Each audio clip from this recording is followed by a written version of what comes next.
If equipped, the automatic temperature control system can automatically maintain the comfort levels set by the driver and passenger.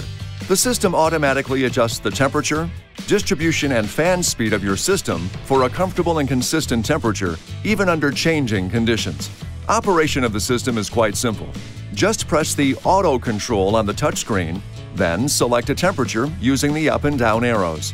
The system will maintain that temperature automatically using the heating and air conditioning systems. If you'd like to sync up the passenger and driver side temperatures, press the Sync control. For maximum efficiency, just let the system work automatically. To turn the auto system off, press the Auto Control again or adjust the fan speed or distribution controls.